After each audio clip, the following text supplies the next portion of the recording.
Welcome back to Ozark Garage. Today we're going to take a look at this Honda Trail 125 and see how the 143cc big bore kit that we installed last year is holding up. This is a 2022 Honda Trail 125. About a year ago I installed a Yuminashi big bore kit, punching it out to 143cc's along with a larger cam and larger fuel injector. If you haven't seen those videos, be sure to check them out on the channel below. And if you haven't already, be sure to like and subscribe. We've put about 1,000 miles on it, on everything from pavement to rocky trails, from sea level to 10,000 foot in the mountains. Overall, the bike still runs great. So today we're just going to do a simple oil change, and we'll go ahead and pull out the spark plug, do a compression test, and bore scope the cylinder just so we can show how everything's holding up.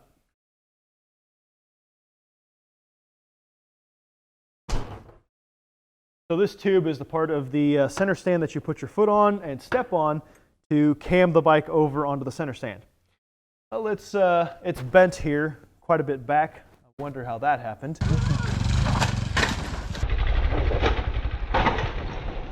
It won't let the bike get up on the center stand, so I'm going to cut this off temporarily and then weld it back on straight later on.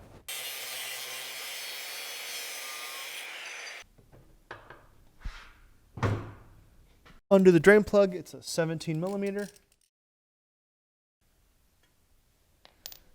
Now, some people install a magnetic drain plug so they can, pull metal shavings out.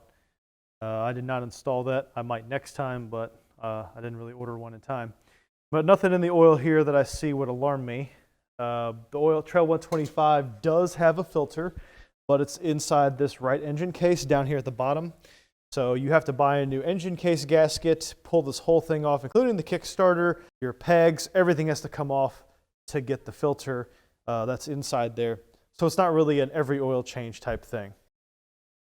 All right, so put the plug back in, snug it up, clean off the fill plug area here.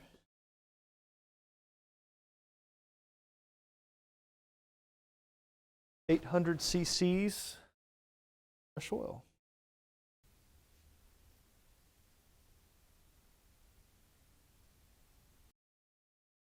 Dipstick on Trail 125 is from the dipstick inserted but not screwed in.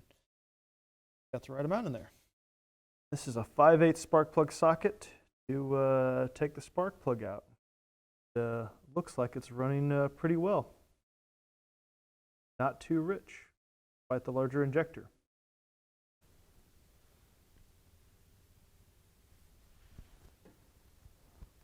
So we've got the compression tester in, throttle wide open, and we'll crank it.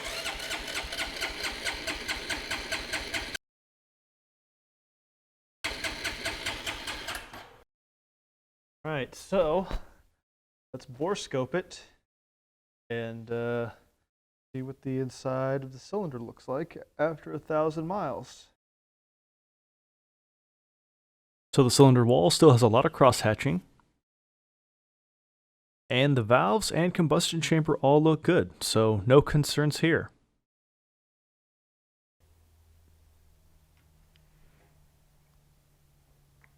Okay, so the inside of the engine looks pretty good. Oil looks pretty good, so 1,000 miles down and everything seems to be running just fine.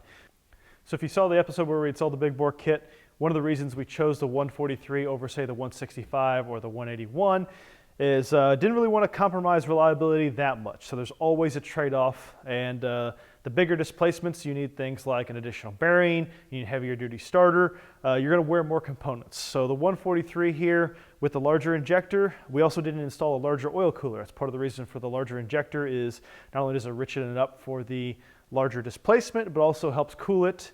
Everything seems to be working just fine. So the only thing left to do now is to fix that center stand kick leg, if you will. So we'll go ahead and weld that up.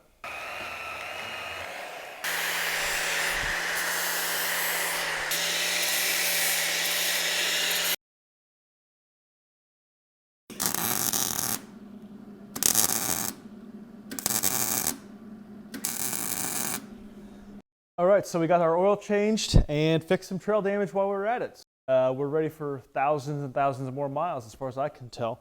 So thanks for watching. Please like and subscribe if you haven't, and we'll see you next time.